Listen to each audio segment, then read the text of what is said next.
Hello everyone. So one of the main problem of having a Steam Deck is medyo pricey yung Steam Dock na binebenta ni Steam. Ang daming Steam. And it would cost you around $71, no? Converted to peso, it would be around 4,000 pesos roughly. Depende sa exchange rate. So medyo expensive siya talaga. Almost ano na siya, 512 na micro SD card. No? So, sobrang expensive for a dock na pwedeng magamit with a 60-watt charger. Kasi kailangan naka-charge yung Steam Deck mo while using the hub or the dock so that it can output the image going to an HDMI port. Ang problema kasi with Steam, they did not include a dock when you buy this device. Siyempre, medyo they are selling this at a palugi na nga eh. Kasi if you would ask yung sa ROG Ally, no, it would cost you around 40 to 50,000. This one almost half the price, no? And you can do a lot of things with your Steam Deck. Yan. So, naghanap tayong mura. There are a lot of Steam Deck dock that is available in Shopee. Medyo tignan nyo lang yung isang main problem. If you see na 1080p lang yung ina-output niya, it would be very very cheap. So, kung ako sa inyo, get a dock na kaya mag-output ng 4K para at least you can use the Steam Deck in its full potential directly to your monitor. Although kahit sige sabihin na natin yung monitor niya is up to 1080p lang, maganda pa rin if the dock can support up to 4K, no? Para in case na mag-upgrade ka ng TV, no, bumili ka ng 4K TV, you can have the best output na kayang ilabas ng Steam Deck. Okay? So, nagpunta kasi tayo sa Data Blitz and we were able to find one na hindi ganun kamahal. There's another dock available sa Data Blitz which is made by Skull & Company. They are making a lot of accessories for the Switch. They also made a Steam Deck dock. I directly contacted din Gulikit pero as of now wala pa daw silang nire-release, no? And the Gulikit dock of the Nintendo Switch is not compatible with the Steam Deck. Yun yung sabi nila kasi it doesn't support yata 60 watts of PD charging kasi ang Switch ay, if I'm not mistaken, up to 20 watt lang yata or 15 watt. So medyo mataas ang 60. So baka pumutok yung Gulikit dock. I haven't tested it. Siguro pag matapang-tapang na ako next time, test natin. So this is the AirSky docking station, no? Compatible to with the Steam Deck. Nakalagay naman, basang-basa. And marami siyang port, no? We'll try to check it later on. There are USB-A na 3 ports, tapos USB-C port charging na compatible with 60 watt PDN charging. Okay? Meron din siyang Ethernet port for internet, no? Tapos, yan, syempre, ang pinaka-importante sa atin is the HDMI. No? Para at least you can output your video directly to your monitor, or kung nag-streaming ka, you can use this directly with your Steam Deck and a computer. No? Okay? So, yun lang naman. Buksan na natin. Hindi ko lang mahanap yung gunting. Ayun. Okay? Let's open up the device.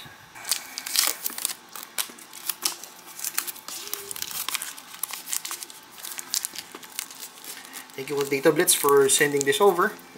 Lagay ko yung link sa description para doon sa gustong makita yung device na to, para makita nyo yung dock and some other stuff na accessories of the Steam Deck. You can get it from Data Blitz. Yan. Okay, let's open up the box. Tinutulak lang. Okay, balang muna natin itong Steam Deck para we can focus on the accessory. Open up. Okay, this is the dock. Actually, this is made in China yata to. So, as you can see, wala masyadong laman sa loob. Just the manual na nagsasabing it supports up to 4K. Tapos, yan, internet speed up to 1 gigabit. Yan, syncing up to 5 Gbps, yung USB 3 port niya. And up to 60 watt fast charging, no? So habang ginagamit mo yung device, nag-charge na rin yung Steam Deck mo. Okay, remarks, may remarks natin, basahin natin. Please make sure to use the original charger. Tapos The CPU of Steam Deck load is too high. Maybe the Steam Deck have a little lagging but it's not the sluggish. Okay. So pag naglalag daw yung device nyo at medyo umiinit yung Steam Deck, hindi daw kasalanan ng dock yun. Kasalanan ng Steam Deck. Okay? So sinisi niya ang Steam Deck for lag na may experience later on. Okay. Oops. Tingnan natin sa box. Uy, unang-unang tunog, it's made out of metal. No? Yun yung kasi yung isang problem if you buy from Shopee nung mga medyo hindi ganun ka mahal, no, na dock. It's made out of hard plastic. This one is made out of metal. No? Okay, tingnan natin. Merong foam sa ilalim and sa sides. No? It protects your Steam Deck once you dock it in. Okay? Tapos you have this Type-C port na L-shaped, no? Para you can place it on top of your Steam Deck while using the Steam Deck. Sa likod, tingnan natin, you got the PD port, yeah, the HDMI port, and tatlong USB 3, okay? And the Ethernet. Sa ilalim, wala masyado. Pero may design siya na hindi ko sure if you can place it somewhere na magre-railings to. Tapos, stock up yan, no? We'll see. Check natin later. Pero everything is made out of metal. Yung gitna lang ang made out of plastic. If you will not use it as a dock, actually, pwede na siyang holder ng Steam Deck, no? You can rest the Steam Deck here, no? If you want to pahingin nyo lang yung Steam Deck nyo, you can use this. Ingat lang kasi made out of metal nga to. Syempre, ingatan nyo, baka magasgas yung plastic. Okay, so ingat paglagay. Yan. Then, you will place this Type-C sa charging port ng Steam Deck. Ang sabi dun sa comment, ingatan daw kasi medyo matigas yung Type-C ng dock. No? Ingatan lang para hindi masira yung charging port. Okay, so yan, ganyan ang itsura niyan while you're using it. Okay, so we plugged in yung charger and the HDMI. And currently nag-charge yung Steam Deck. Umiilaw din yung dock, no, habang nakasaksak. Then we will try to see kung ano magiging tsura once we turn it on. Okay, so after natin ni-restart yung Steam Deck, it is now working on our monitor. Okay, so we'll try to play one game. Try natin to. Okay, so it's working directly na, no? We're playing 2K22. Okay, so it's working. Problema ko lang is the teka. Problema na lang natin is yung controller. Hindi ko pa na iaayos. Kaya I'm holding the Steam Deck right now as the main controller. Pero it's working. Oops.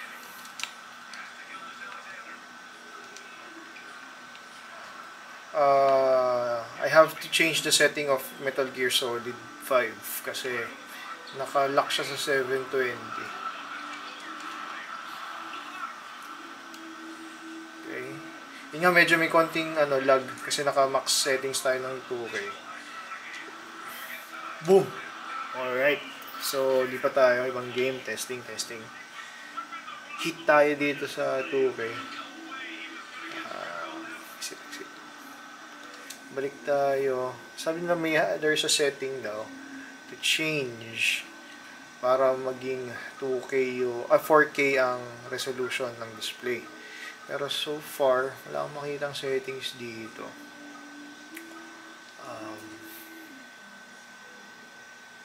I'm looking at the display settings.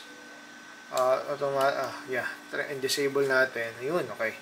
So, resolution natin is let's go with 1910 no, by 1080. Okay, tapos automatic yan, scale image larger. Okay, let's see kung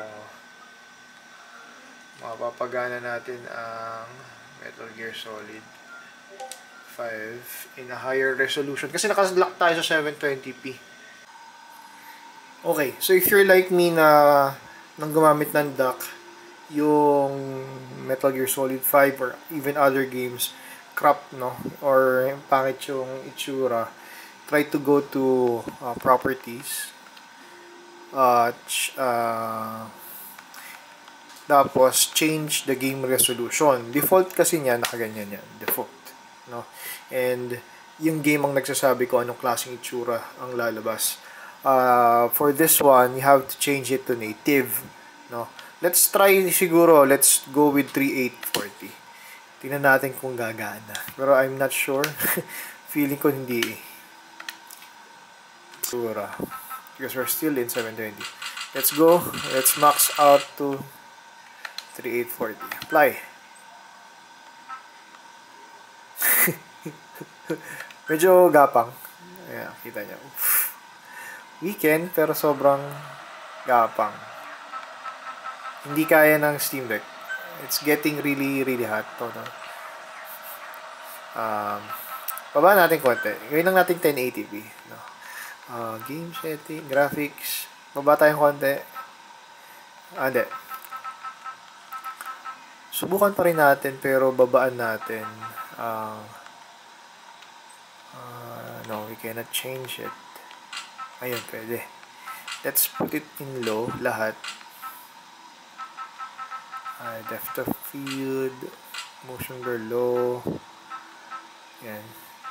Natin kung may magbabago. Okay. Apply. Yes. We're still at 21 FPS. Medyo bumilis. Natin continue tayo. We're in 4K, ha? We're in 4K. So, yung mga static scenes, nakalock siya sa 60 frames. Okay. Wow. We're in 4K, ha? We're in 4K. Pero hindi kaya ng Steam Deck itaas ang FPS natin to 60. Okay. We are now at 27 FPS. And we are at 4K resolution. Medyo mabagal. Hindi kasi mabagal yung settings. Lipat tayo sa ibang controller.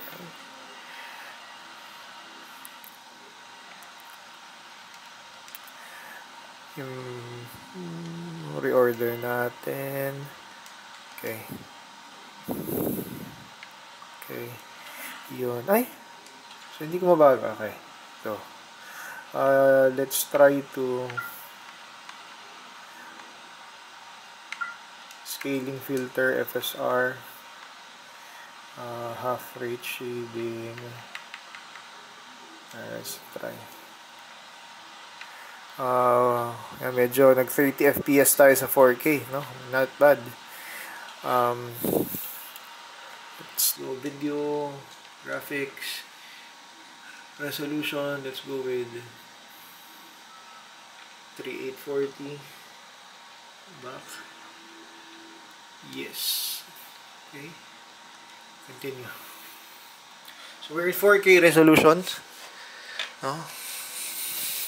I'm using the Steam Deck directly. Saan sa pa? Nakaluhod lang kasi tayo.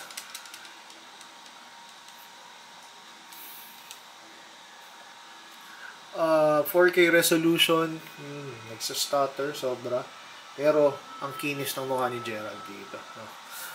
If you would play this in Nintendo Switch, nako po, ang pangit talaga. It's really not good. Baba na natin kasi hindi na siya gumagalaw. Let's go with 2K resolution. Doon agad tayo. Hindi ko nabababaan yung 2560 by 1440. Okay. Let's go with high.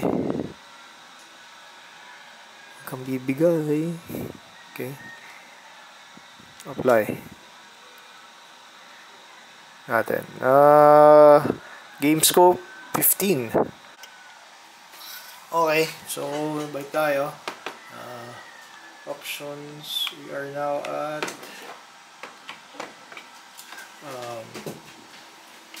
we're at 2K. Medyo hindi kaya in high settings. Try natin i-low.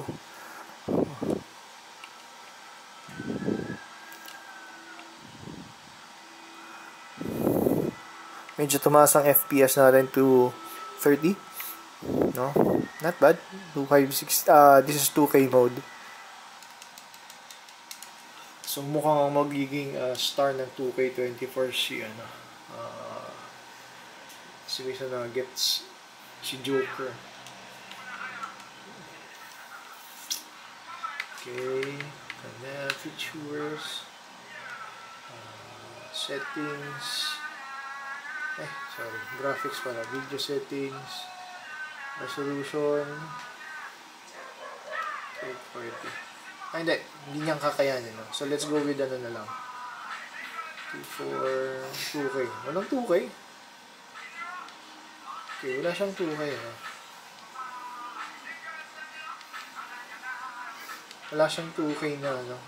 Ito na yung nearest siguro. Yeah, 256. 2. Okay. Sorry. Anti-aliasing for... Okay. Let's go. Yes. Okay. Saan yan?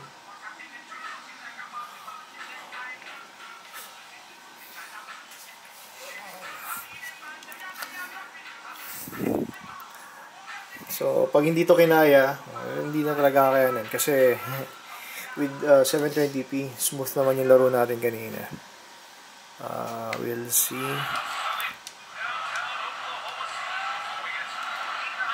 Oh. So, hindi ganun kabigat ang 2K. We're at 120 FPS. Not bad. Wow.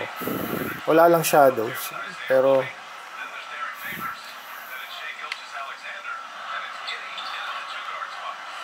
isang dunk na tayo dito. Bigyan mo ako ng isang dunk bago natin itapusin ang video. Uy, naku. Sabi ko na magdadunk ako eh.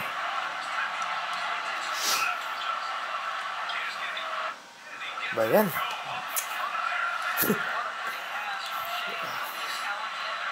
Isang dunk ha. Boom! Okay, so we will end the video here of the Air Sky for the Steam Deck. Okay, and we will hope to see you in the next one. So ganun yung gagawin ang gagalawin yung settings for your every game. Okay, so we will end the video here. Hope to see you in the next one. Happy gaming. Bye bye.